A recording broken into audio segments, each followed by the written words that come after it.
Imagine un billet de banque que tu tiens entre tes doigts. Pour la plupart des gens, ce n'est qu'un morceau de papier fatigué, porteur d'un chiffre figé, limité, condamné à disparaître aussi vite qu'il est arrivé. Mais Florence Kovalchine a toujours répété que rien, absolument rien, n'est limité dans l'univers de l'esprit. Et si je te disais que ce billet, celui que tu crois banal, recèle un secret silencieux, une force que presque personne n'a eu le courage de découvrir? As-tu déjà remarqué comment certains transforment un simple signe matériel en une source intarissable de prospérité, alors que d'autres laissent le même billet s'évaporer comme de la poussière entre leurs mains? La différence n'est pas dans la banque, ni dans le travail acharné, mais dans la vibration invisible qu'ils attachent à cet objet. Ce que tu appelles argent n'est qu'un miroir de ta croyance la plus intime, et le billet devient un talisman ou un fardeau selon la pensée que tu y imprimes. Ferme les yeux un instant et demande-toi que représente réellement ce billet pour toi. Est-ce une promesse de sécurité, une peur de manque, ou un simple passage éphémère entre tes doigts fatigués? Là réside le cœur du mystère que personne ne t'a jamais raconté. Parce que le billet ne vaut pas par son chiffre, mais par l'idée secrète qui l'accompagne. Et cette idée peut, littéralement, multiplier ton argent sans effort, à une vitesse que ton esprit rationnel refuse d'accepter. Florence Kovalchine enseignait que la vie est un jeu spirituel, et que l'argent, loin d'être un ennemi, est une des pièces les plus puissantes de ce jeu. Celui qui sait l'utiliser avec foi, gratitude et vision transforme ce bout de papier en une clé qui ouvre les coffres invisibles de l'abondance. Mais celui qui l'utilise avec peur, mépris ou avidité enferme son propre destin dans une prison de manque. Et toi, dans quel camp choisis-tu de jouer? Ce que je vais te révéler maintenant dépasse tout ce que l'on t'a appris sur les finances, les banques ou l'économie. Ce n'est pas une théorie ni une promesse abstraite, c'est une vérité que tu peux expérimenter dès aujourd'hui. Prépare-toi, car ce billet que tu tiens, ce billet que tu crois connaître, va se transformer sous tes yeux en un multiplicateur silencieux de richesse. Et une fois que tu verras ce secret, tu ne pourras plus jamais regarder l'argent de la même manière. Il existe dans la vie des instants où un simple objet du quotidien se révèle porteur d'un message invisible, comme si l'univers lui-même avait décidé de glisser un symbole entre tes mains. Le billet de banque que tu tiens n'est pas seulement un morceau de papier imprimé, c'est une métaphore vivante de la croyance que tu nourris à propos de l'argent. Florence Kovalchine enseignait que le monde extérieur n'est qu'un reflet de ton paysage intérieur, et que tout ce qui circule dans tes mains trouve son origine dans les images silencieuses de ton esprit. Ce billet, qu'il soit froissé ou neuf, ne porte pas uniquement un chiffre, il porte l'empreinte de tes pensées les plus profondes. Combien de fois as-tu regardé l'argent comme un ennemi, une source d'angoisse, un rappel constant de ce que tu n'as pas? Dans ces moments, le billet devient lourd, presque oppressant, car il absorbe la vibration de peur que tu projettes. Mais pour celui qui comprend les lois invisibles, ce même billet devient un talisman, un messager de l'abondance, une clé qui ouvre les portes du possible. Florence affirmait que chaque pensée a une semence et que l'argent n'est rien d'autre que le terrain fertile où cette semence pousse ou se fane. Imagine un instant que l'univers soit une immense banque spirituelle où chaque dépôt n'est pas fait de chiffres mais de croyances, d'attitudes et de paroles. Lorsque tu tiens un billet en main, tu ne manipules pas seulement une ressource matérielle, tu signes un contrat silencieux avec le cosmos.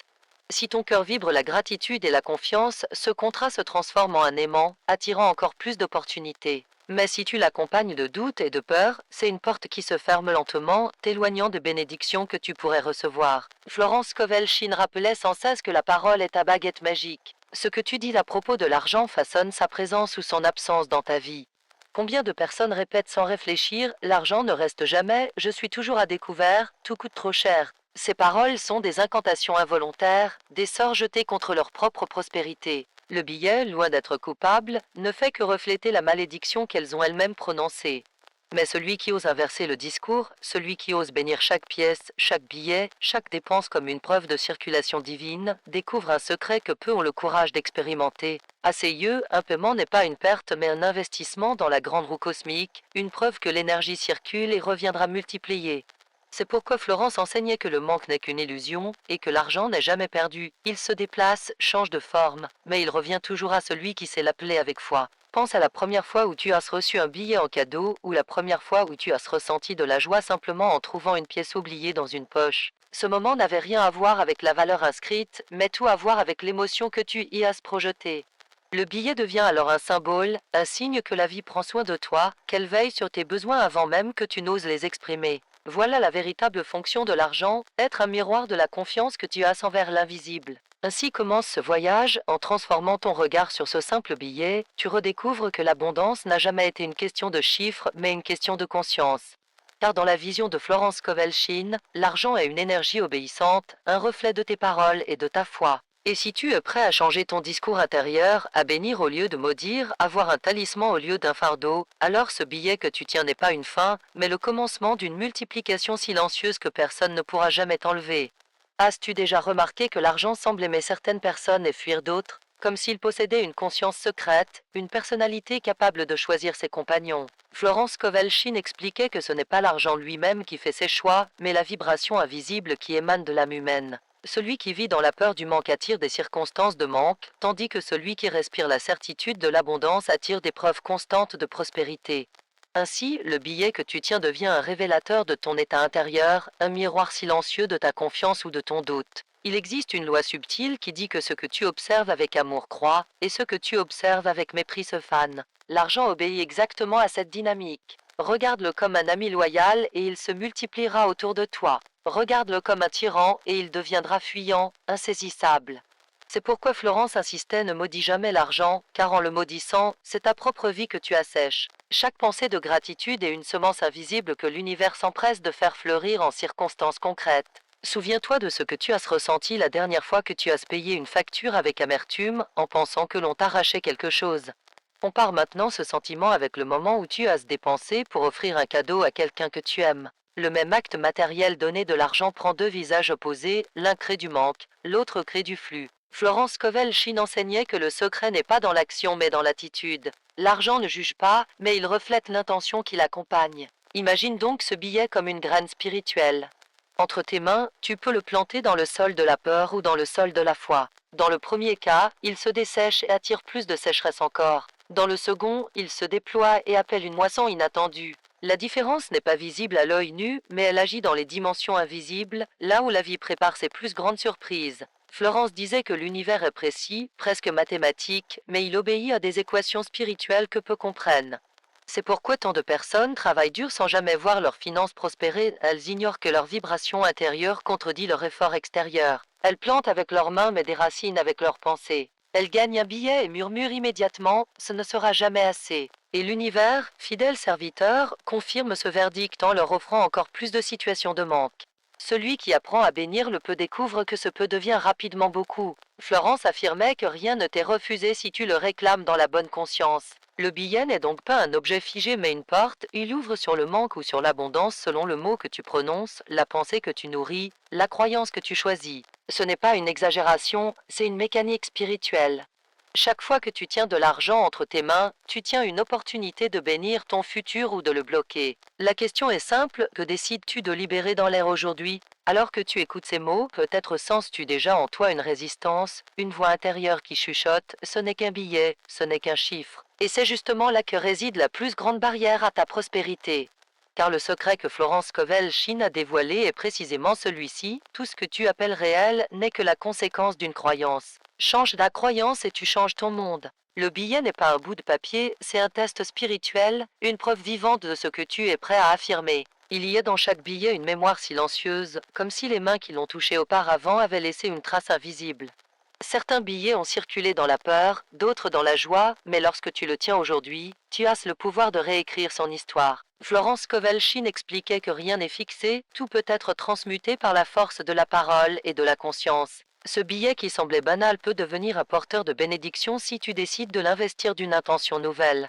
As-tu déjà observé le visage de quelqu'un qui reçoit de l'argent avec gratitude? Il y a une lumière particulière dans ses yeux, une vibration qui dépasse le simple plaisir matériel. Cette lumière est la reconnaissance de la circulation divine. L'argent devient alors une preuve que l'univers ne l'a jamais abandonné, que ses besoins trouvent toujours un chemin vers la réponse.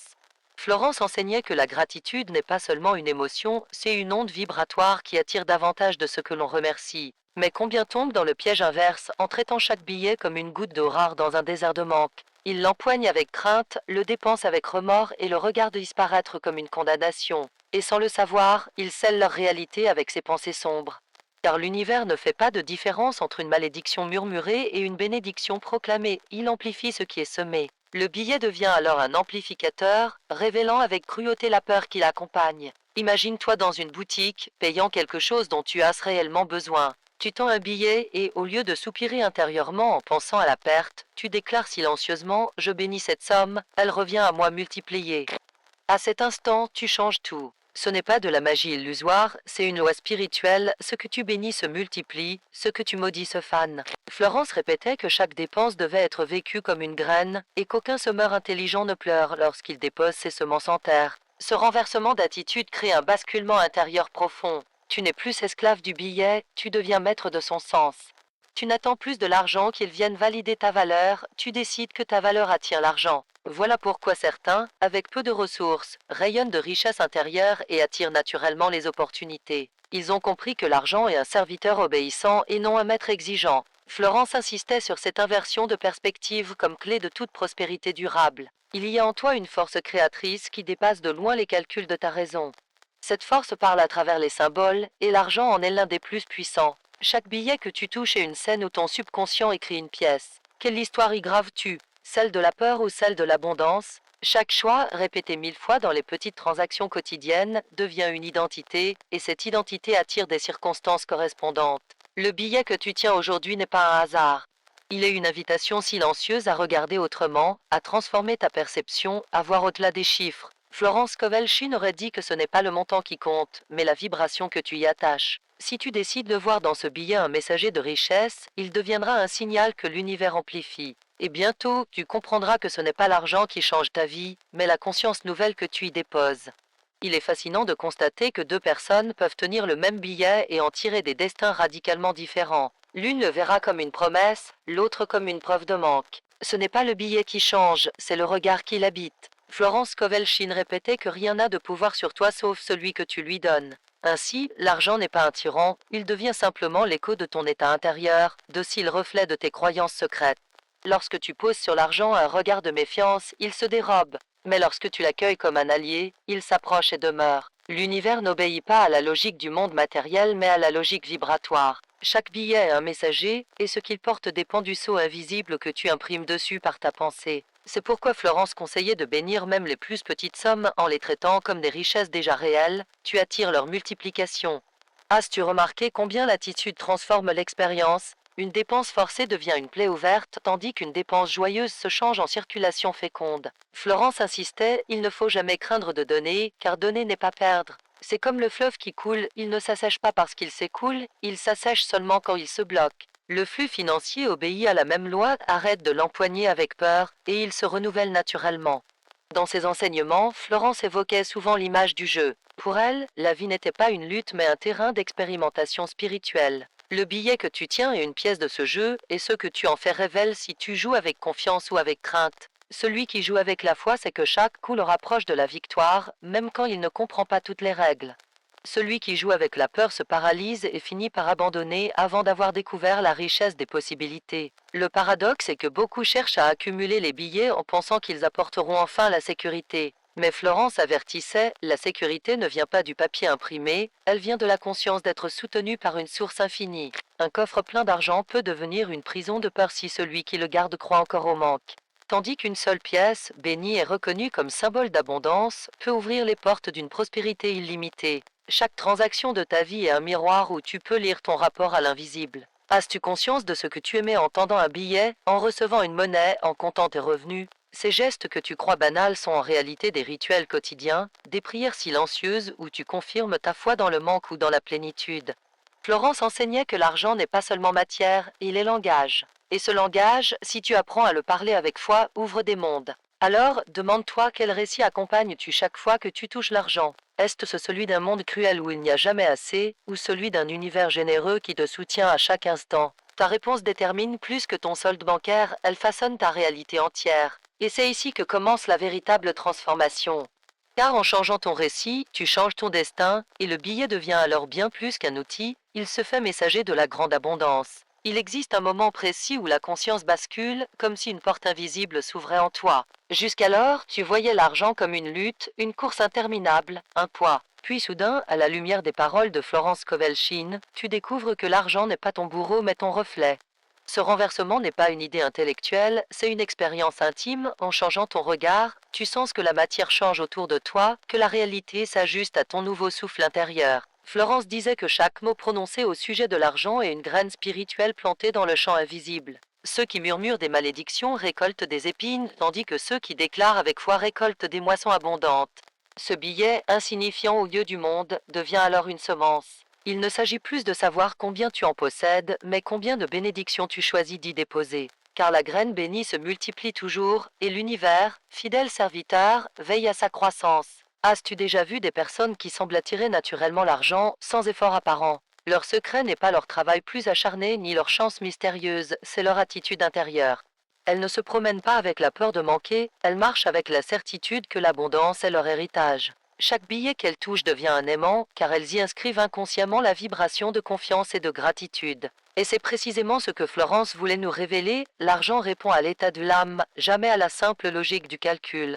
Mais il y a une vérité plus dérangeante encore, beaucoup préfèrent s'accrocher à leur peur du manque plutôt que de risquer la confiance. Ils tiennent le billet avec des mains crispées, croyant que la rétention leur apportera sécurité. Or, en serrant trop fort, ils bloquent le flux. C'est comme l'eau d'une rivière, si tu construis des barrages de peur, le courant s'arrête et la stagnation commence. L'argent aime circuler, il aime être honoré, il aime revenir. Celui qui comprend cette danse cesse de s'angoisser et commence à jouer avec la vie. Chaque dépense devient alors une offrande et chaque gain une confirmation. Rien n'est perdu, tout circule. Florence rappelait que la véritable pauvreté est celle qui naît de la conscience, pas du porte-monnaie. Tu peux posséder peu et vibrer la richesse, comme tu peux posséder beaucoup et vibrer la misère. L'argent n'est qu'un indicateur, jamais la cause. Voilà pourquoi elle enseignait, vois déjà accompli ce que tu désires, et le monde matériel n'aura d'autre choix que de l'exprimer. Il est temps de comprendre que ce billet n'est pas une fin mais un instrument. Si tu le charges de peur, il amplifie la peur. Si tu le charges de foi, il ouvre les cieux. Cette vérité n'est pas une illusion réconfortante, elle est la mécanique invisible qui régit les expériences humaines. Ceux qui l'ignorent continuent de courir après des chiffres, mais ceux qui la saisissent transforment chaque échange en une invocation silencieuse à la prospérité. Regarde une dernière fois le billet entre tes mains. Demande-toi que veux-tu y inscrire, le sceau de la crainte ou celui de la gratitude, car c'est à ce moment précis que se joue ton avenir. Florence Kovelchine ne voulait pas que tu adores l'argent, mais que tu l'élèves à sa véritable fonction, être le miroir de ta foi. Si tu oses bénir, si tu oses proclamer, si tu oses croire, ce simple billet deviendra le premier témoin d'une multiplication que rien, ni le monde ni le hasard, ne pourra arrêter. Il existe une illusion profondément enracinée dans la conscience collective, celle que l'argent est rare, difficile à obtenir, et réservé à quelques privilégiés. Cette croyance agit comme une ombre qui plane sur chaque billet que l'on touche, ternissant sa lumière et alourdissant son poids. Florence Kovelchine affirmait que cette illusion n'est rien d'autre qu'un sort collectif auquel la majorité consent sans jamais le remettre en question. Mais celui qui ose voir au-delà découvre que l'argent est une énergie infinie, prête à se manifester sous des formes innombrables. Chaque fois que tu prononces je n'ai pas, tu fermes une porte invisible. Chaque fois que tu répètes je ne peux pas me le permettre, tu scelles ton propre destin. Ces mots, même chuchotés, deviennent des décrets, des jugements irrévocables auxquels l'univers obéit sans résistance. Florence nous rappelait que les paroles ne sont jamais neutres, elles sont des ordres envoyés au champ invisible. Et l'argent, obéissant, reflète simplement ce que tu as proclamé. Pourtant, la même bouche peut transformer la malédiction en bénédiction. Si tu choisis de dire « je bénis ce que j'ai » et « je bénis ce qui arrive », tu enclenches une mécanique opposée. L'argent n'est plus fuyant, il devient docile, il revient, il s'accroît. Florence enseignait que la foi n'est pas un vœu pieux mais une pratique quotidienne, répétée à travers chaque geste, chaque pensée, chaque billet échangé. Celui qui discipline ses paroles discipline son destin. Pense à la circulation sanguine dans ton corps. Tu ne t'inquiètes pas de savoir si le sang reviendra à ton cœur après avoir irrigué tes membres. Tu as confiance en ce cycle, tu sais qu'il est vital et inévitable. L'argent, disait Florence, fonctionne de la même manière, il doit circuler pour nourrir, et il revient toujours là où la foi maintient le courant. Celui qui craint de donner bloque le flux, tout comme un caillot bloque la vie. Mais celui qui donne avec confiance devient canal, et le fleuve ne cesse jamais de l'abreuver. Il est troublant de constater combien de personnes s'épuisent à chercher des solutions extérieures, nouveaux emplois, heures supplémentaires, stratégies financières compliquées alors que la racine de leur problème est intérieure. Elles tentent de remplir un puits fissuré sans jamais réparer la fissure. Florence Kovelchine répétait que l'abondance ne se conquiert pas par la force mais par l'alignement spirituel. Répare ta croyance et l'eau jaillira sans effort.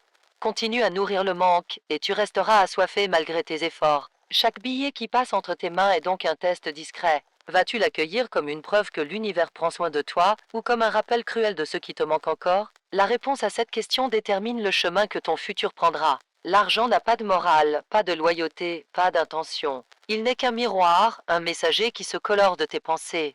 Et si tu veux changer son visage, il te suffit de changer ton regard. Voilà pourquoi Florence invitait ses élèves à traiter chaque dépense comme une bénédiction et chaque réception comme une promesse. L'argent devient alors un langage d'amour, un signe que l'invisible est à l'œuvre pour toi. Il n'y a plus de séparation entre le spirituel et le matériel, chaque billet est une prière incarnée, chaque pièce une preuve tangible que l'univers répond toujours. Et si tu continues à pratiquer cette vision, un jour viendra où tu comprendras que l'argent n'a jamais été ton problème, il a toujours été ton miroir. Il y a des moments où la vie semble nous tester, comme si chaque dépense devenait une épreuve, chaque facture une montagne impossible à gravir. Dans ces instants, le billet paraît fragile, impuissant face au poids des besoins. Mais Florence Scovel-Shinn enseignait que ce n'est jamais le billet qui est insuffisant, c'est la croyance qui l'accompagne. L'argent ne mesure pas ton destin, il révèle simplement la fréquence que tu émets. Et si tu choisis de vibrer la peur, tu attires encore plus de situations qui la confirment. Imagine deux personnes face à la même somme. La première soupire et dit « ce n'est pas assez » et ferme d'un seul mot les portes de l'abondance. La seconde dit « je bénis ce que j'ai » et j'attends avec confiance ce qui vient et ouvre instantanément des chemins invisibles. Rien n'a changé extérieurement, mais intérieurement, une différence capitale a été posée. Florence rappelait que l'univers répond non pas à ton besoin, mais à ta croyance. C'est pourquoi elle comparait souvent la vie à une scène de théâtre. Tu es l'acteur principal, mais le texte n'est pas imposé, tu l'écris avec tes paroles et tes pensées. Le billet n'est qu'un accessoire, un symbole qui prend le rôle que tu lui donnes. Tu peux en faire un fardeau dramatique ou un talisman lumineux. L'univers, comme un metteur en scène invisible, ne fait qu'amplifier la pièce que tu choisis de jouer. Et si tu veux changer le spectacle, commence par changer tes répliques intérieures. La puissance de cette vérité est telle qu'elle dérange, car elle retire toute excuse, tout prétexte. Tu ne peux plus accuser l'économie, le gouvernement ou même ton passé. Florence insistait, ton monde extérieur est une projection fidèle de ton monde intérieur. Si tu veux transformer tes finances, tu dois d'abord transformer tes croyances. L'argent n'est jamais la cause de ton problème, il n'est que le miroir de ta conscience. Combien de fois as-tu entendu quelqu'un dire « quand j'aurai plus d'argent, je me sentirai enfin libre ». Florence retournait cette phrase avec une audace implacable, « sens-toi libre d'abord, et l'argent viendra ». Car l'argent n'apporte jamais la liberté intérieure, il en est la conséquence. Ceux qui attendent le billet pour respirer ne respirent jamais pleinement, mais ceux qui osent respirer dans la foi attirent des billets qui reflètent leur expansion intérieure. Ainsi, chaque pièce de monnaie, chaque billet devient une opportunité d'entraînement spirituel. Tu peux t'exercer à bénir, à proclamer, à voir l'abondance là où d'autres voient le manque. Cette pratique n'est pas naïve, elle est révolutionnaire. Elle te libère du cercle vicieux de la peur et t'entraîne dans la spirale ascendante de la foi. Florence disait que ce que tu vois dans l'invisible se manifeste dans le visible. Le billet est donc ton instrument de vision, ton miroir de foi. Et maintenant, regarde ta propre histoire. Chaque fois que tu as cru que ce n'est pas possible, l'univers t'a donné des preuves de ton impossibilité. Chaque fois que tu as osé dire « c'est déjà accompli », la vie a commencé à t'envoyer des signaux inattendus. Le billet n'a pas changé, mais ta conscience, elle, a façonné la différence. Voilà le cœur de l'enseignement de Florence Scovel-Shinn, l'argent ne t'impose rien, il obéit. Et il attend que tu lui donnes enfin le rôle qu'il doit jouer dans ta vie. Il arrive un moment où le spectateur comprend que tout ce qu'il a cru sur l'argent n'était qu'un voile, une illusion apprise et répétée par la société. Florence Scovel-Shinn nous secoue de cette hypnose collective en révélant que l'argent n'est qu'un instrument et que la vraie source réside dans l'invisible. Le billet que tu tiens n'a aucune puissance en lui-même, il reçoit la puissance que tu lui accordes. Si tu le vois comme un simple papier, il restera inerte. Mais si tu le reconnais comme un symbole vivant de la circulation divine, il devient un messager de miracle. C'est ici que naît la grande responsabilité, tu ne peux plus dire que ton destin dépend du hasard ou de la chance. Tu sais maintenant que chaque pensée que tu projettes est une commande passée à l'univers. L'argent ne choisit pas son chemin par caprice, il suit la route tracée par tes croyances.